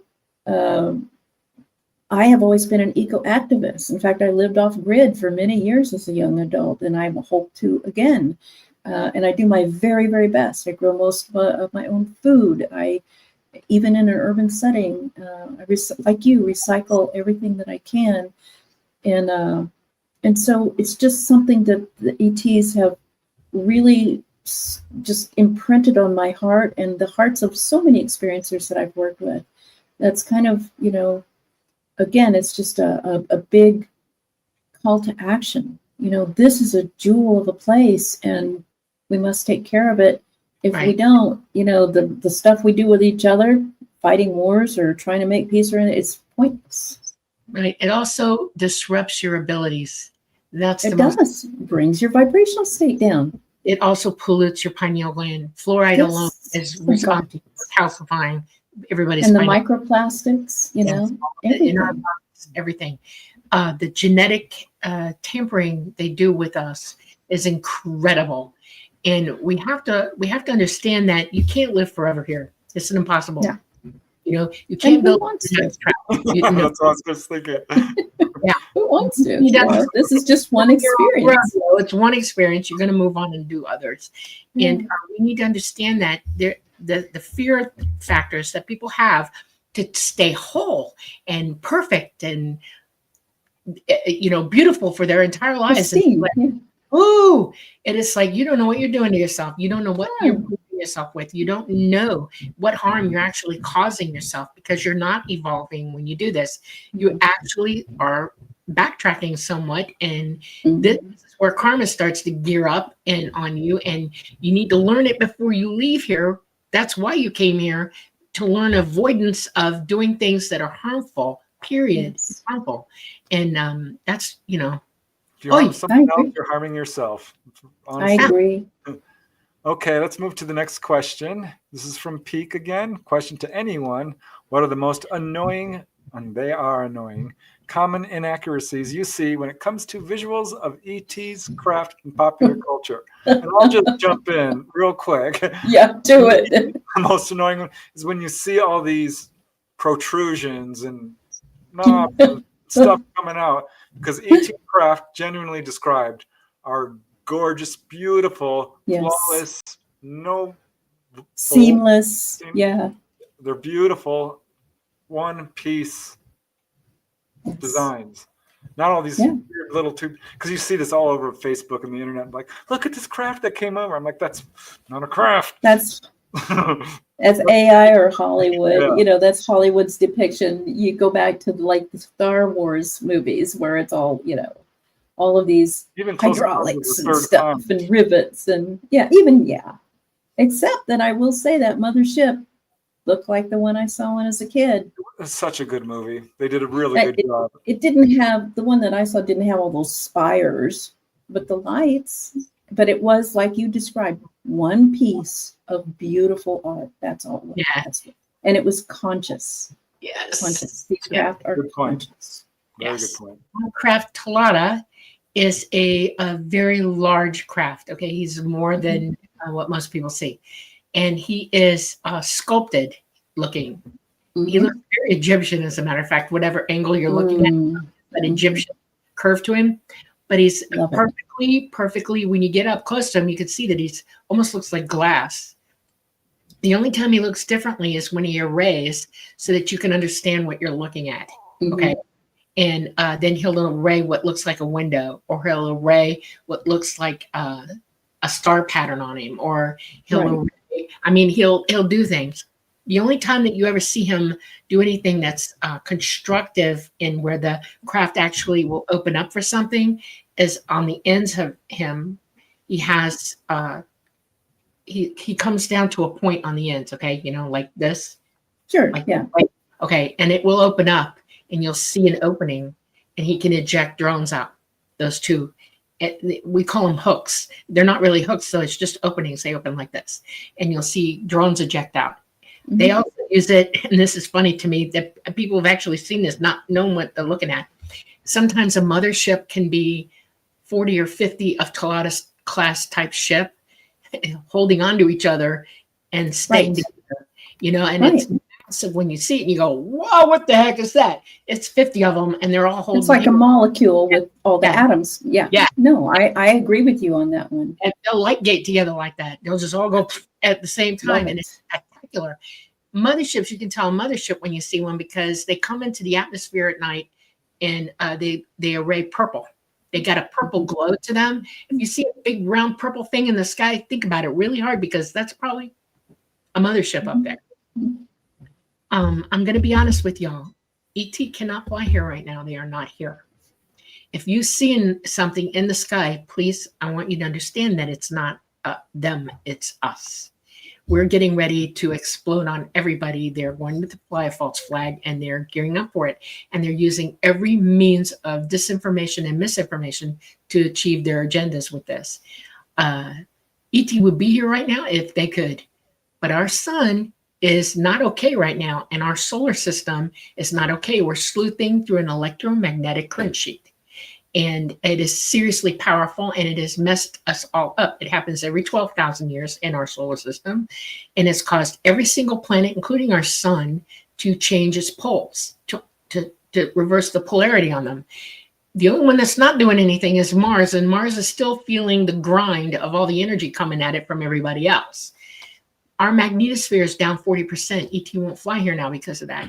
They started crashing about 40 years ago, really bad. And it got to the point that they said, nope, we can't do it anymore. And they've bugged out. They will come back when our poles finish changing because we got a lot coming at us and they need to be here for that. And you can expect to see them. The world governments know this. They know that they are free and clear to act any bloody way they want right now. One of them is they're all going back to the moon because ET warned them off. When ET bugged out, they went, whoop, we're going back right now. It is crazy to me. Well, this is not to say that we can't have telepathic contact with the ET either. Yes, you can. We do. And we have holographic visual with them. Exactly. But they are physically not in our atmosphere and not in our solar system, and they won't be until our poles finish changing, period. We have more questions, guys. So I'm going to start asking for shorter answers if possible so we can get to all of them. Some rapid fire because I love interacting with chat. Preston, do you have any cases that deal with draconians? And I'm thinking you mean like reptilians.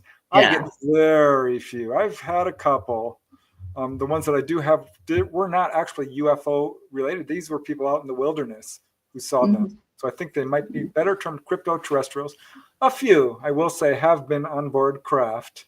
And I've heard ones that are absolutely very scary and ones that are absolutely wonderful. Barbara Lamb, a very well-known researcher, talked about actually meeting one in her living room, and it was lovely. Yeah. So yeah, again, I have one that's a healer friend. It's a reptilian, not a draconian. They have different names, but yeah, it depends again on what frequency you're in as to which ones you're going to meet too. Yeah, exactly. Right. Cool. All right. What else do we have here? Leah is asking, may I ask if the ant people will assist us again? And do they take on light bodies to us whom they choose? I am not sure. How do I answer that one? I think the ant people still exist. I mean, they definitely showed up for John Yost. If you see the movie, his person was an ant person. But I think the ant people that you may be asking about are the ones who helped humans survive the Ice Age, the last Ice Age. Native Americans talk about them, right? And the Mesoamericans, but also I think that they were around and helped people who survived the Atlantean cataclysm as well. I think they go back way back. Are they all still here? All of them are just still here. They're all still here, but are we in a frequency where we're going to be interacting with them very much? Probably not. I think they're not dimensional with us right now. They're not in the third dimension. Yeah, they're around. There's no purpose for them and us to be interacting. So, yeah. All right. That's just my take. All right. Here is from Ms. Marotica. Can you, Debz, please talk about some outstanding CE5 experiences? Ooh, yeah, well, that could take 2 hours. Where do I start? Yeah, I'll give you one real quick. I had a group here. This happened several years ago, 5 or 6 years ago, actually. And it was, our group was meeting. It was a very large circle. We probably had 40, 50 people. A lot of people were new. And yet there were some who were, if you know anything about making contact, human initiated contact, you have to be in that high level frequency or they're not going to come around. If there's people there who are afraid or who are in discoherence with each other, they're not going to show up. And so it was getting kind of foggy and rainy. And about the middle of the evening, we always take a little break and then we come back and reconvene. Well, at the break, about half of those people left. And they were disappointed because we hadn't had any sightings or any kind of interactions or anything. And they're like, well, it was a good try, but whatever. As soon as those people left, the ones who were left, and I was leading the group, I decided to have everybody just kind of come into coherence by standing up. It was raining by then. We went, it was at a state park. So we were underneath a big pavilion, that has those tin roofs. And I had everybody put their arms around each other and chant Om into the center of the circle. And with that tin roof, it was like a big resonator, right? So it amplified. It was beautiful. Everybody was vibrating very high. And suddenly we realized, and this was middle of summer and it was raining hard, suddenly we couldn't hear anything. We couldn't hear the rain. We couldn't hear the frogs. We couldn't hear the horses snorting down the road at the horse farm. And we looked around and you could still see everything, but we couldn't hear anything. We're like, ooh, and we feel electric. We just feel electric. And we were kind of postulating what's happening. Suddenly a park ranger comes up, drives up, gets out of his vehicle, has his flashlights looking all around, looking into all of our cars, looking all around and never came over and talked to us. And we realized he couldn't see us. He thought we were all gone. He started going down a trail with the flashlight because, it was after hours and you're not supposed to go down the trail. That's the Oz effect. Yeah. And we realized we had been taken into not just another frequency or dimension, but we were in a ship because suddenly all kinds of things started happening. We were all getting telepathic messages. Some people were vibrating. Some people were changing color. There were, it was like, I want to say music, but it wasn't music. It was just these beautiful soundscapes. And then suddenly it was over. We could hear the frogs. The rain had stopped, but we could hear outside. We could feel the breeze. And we're like, oh, we're back. And 3 hours had passed. Mm-hmm. 3 hours. So that was fantastic. That was a fantastic experience. I will never forget it. Neither will anybody of the people who were there. And I'm always grateful for it. And I'm always asking for it to happen again. And it has happened a few other times with other really high level groups. Cool. But that's cool CE5 experience. You're writing a book, right? You're going to write books. Yes. Okay. Yes. My goal was to have it finished by the end of the year, but I've had a family situation that kind of took up a lot of my time and energy. So it'll probably be, mid-January before it's finished, but it's coming out, and I can't wait for you guys to see it. Sure. Thank you. Okay, let's see. We got another one from. Did you have something you wanted to say, Dolly? Should I go to the next question? I'm totally interested. Go, keep going. All right. Let me see. This is from Andrew Rollins, and this is an interesting question. Why do flying saucers spin, and why do they spin in a certain direction? I have heard them rotating. They don't always, though. They don't spin to fly. Sometimes rotate to avoid hitting you with their emitters, because they'll knock the power out in your vehicle. They can burn you. They can do all kinds of things. So they'll rotate around you, and that's to keep their emitters from landing on you for any time. And sometimes I think it's just, it depends on, we don't really see a lot of flying saucers anymore. They kind of evolve according to how we perceive things. But when I was a kid, I saw a lot of them, and they did spin, but it was more because I was in love with gyroscopes when I was a kid, and it was moving like a gyroscope. So I don't know if that was just for me. I know, like in the old 50s movies and 60s movies, sci-fi, they're all spinning and they have that hum and all that, but that's not their propulsion system. It's an accessory thing. They might have, because you like gyroscopes, he might have arrayed so you thought you saw that. Honestly, exactly. It was for me, I think. So, yeah. Okay, we're running out of time real fast. So here is a nice, quick, lovely question from DD. Can one request to see a fairy and the request be granted? I'm going to say yes. Why not? Absolutely. Come from a pure heart and know that you can't control anything. You have to come very humbly.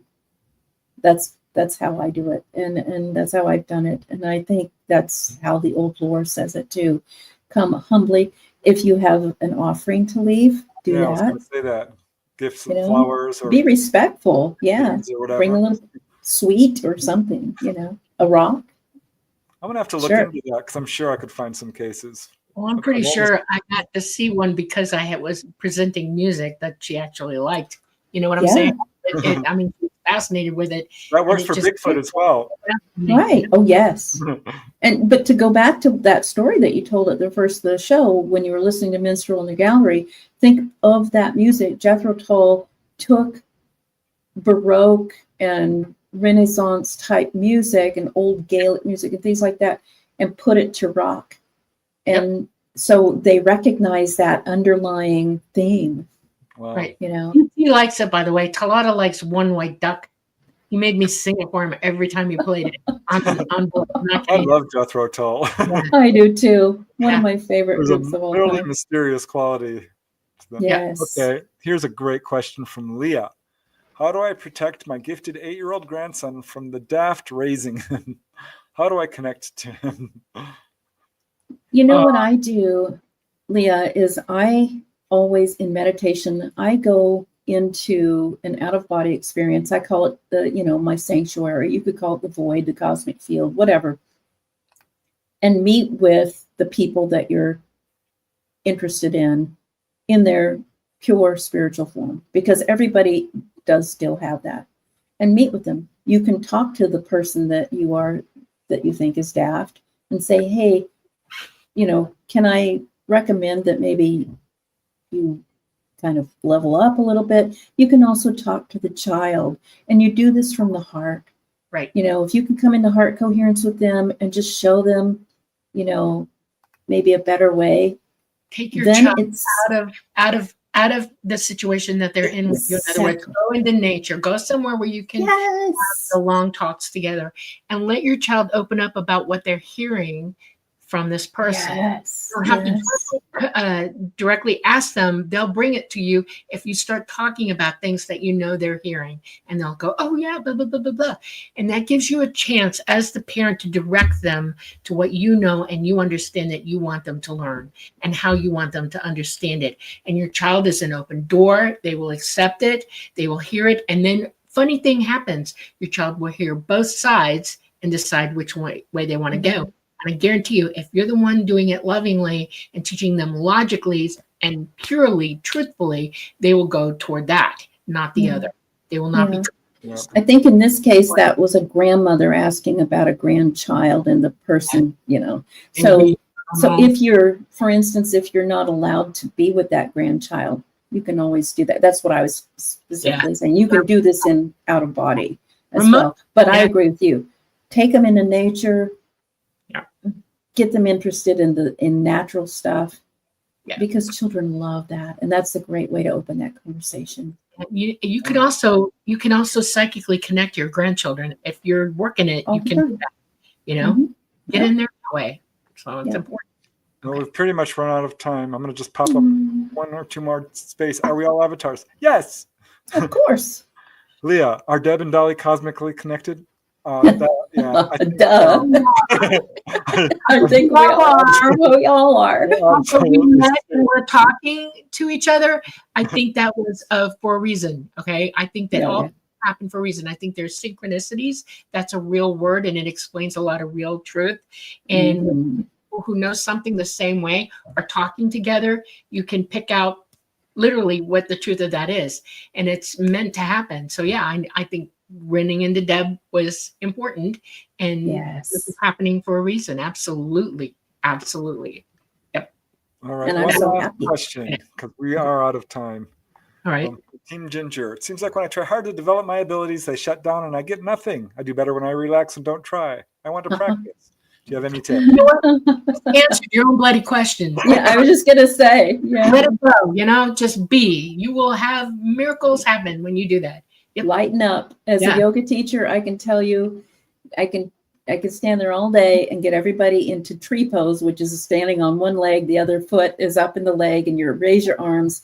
And you can always tell the people who are brand new or who have a little bit of an ego attachment and want to show off, or for the teacher, they are trying so hard. And here's the whole key to it. The harder you try, the easier you fall. That's right. Because there's resistance there.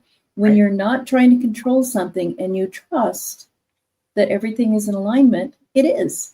And you can do it. So just don't try so hard, and try not to judge what your experiences are according to what other people have said either. Yours is unique.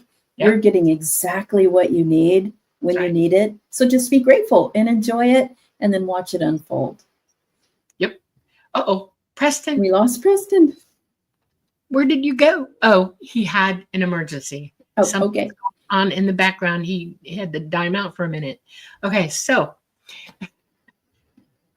he's trying to come back. There he is. Let's bring him back on. Okay. Kicked out.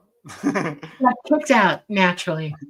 But Ginger, if you want to, go to my website and look under some of the tutorials and do some of those little exercises, and that will get you into a relaxed frequency where you'll be able to have more of a pleasant experience, and you'll feel more successful. Absolutely. Okay, so everyone, I'm going to do what Preston does. I'm going to thank everybody for being here tonight. I want to thank everybody who helped us with a donation. We love you very much. Thank you, thank you, thank you. This goes to our paying our fees for being on the net with a provider. And so thank you. You're keeping us ongoing. It hurts the pocketbook otherwise. So thank you, thank you, thank you. Deb, thank you so much for coming. You're going to come back again, yes? Absolutely. Anytime you guys will have me, I am here. Thank you so much. I've loved it. I love all of you. Thank you for being my great teachers tonight in Lakesh. Okay. Preston, I'm going to let you sing us out with our call signs, and then I'll hit the end key. How's that?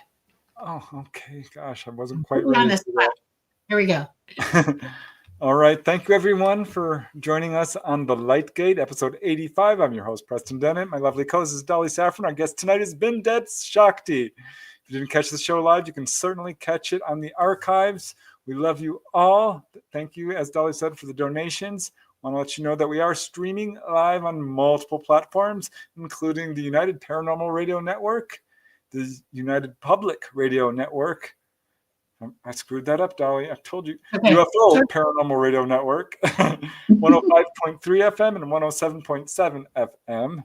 So yeah, United Paranormal Radio Network and UFO Paranormal Radio Network. From the beautiful city of New Orleans, we are on Roku, we are on Rumble, we are on YouTube, we are on Facebook. Huge shout out to Michelle DeRoche and Amelia Pisano on the Outer Realm. We love you guys too. Check them out Wednesdays and Thursday evenings. But until next week, thank you guys all for joining us. Thank you to Carnation for being our sponsor. We love you too. We love all of you guys who support us and join us each Monday. So thank you, thank you, thank you. Namaste. See you next week.